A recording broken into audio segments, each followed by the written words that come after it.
মানুষের সাথে নাম যেহেতু লেখাইছি, ঢাকা 12-র নাগরিকদের সাথে বন্ধুত্ব হবে, ভালোবাসা হবে।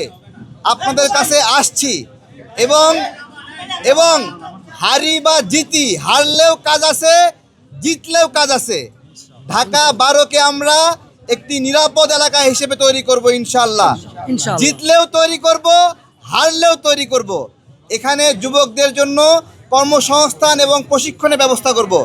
আমাদের মায়েরা যত ধরনের হয়রানির শিকার হন তাদের জন্য নিরাপদ একটি ব্যবস্থাপনা করব এবং এখানে যতগুলো খেলার মাঠ দখল হয়ে আছে আমরা সেগুলো দখল মুক্ত করে এখানের সন্তানদের জন্য উপযুক্ত খেলার পরিবেশ তৈরি করব।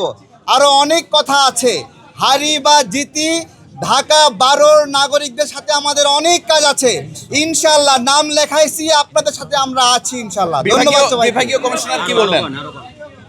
আমাদের মনোনয়ন বৈধ হিসেবে ঘোষিত হয়েছে, এটাই আর কি। আর কি বলবো বিভাগীয় কমিশন? না, বিভাগীয় কমিশনার কোনো নির্দেশনা দিয়েছে কিনা, তাদের কোনো অবজারভেশন ছিল কিনা? কোনো নির্দেশনা বলতে প্রচারণার বিষয়ে এখন তো প্রচার নিষেধ, সেই নিয়মগুলো মেনে চলার ক্ষেত্রে আমাদেরকে বলেছেন, আমরাও সেগুলো মেনে আমরা আমাদের মার্কা প্রিন্ট করে আনছিলাম।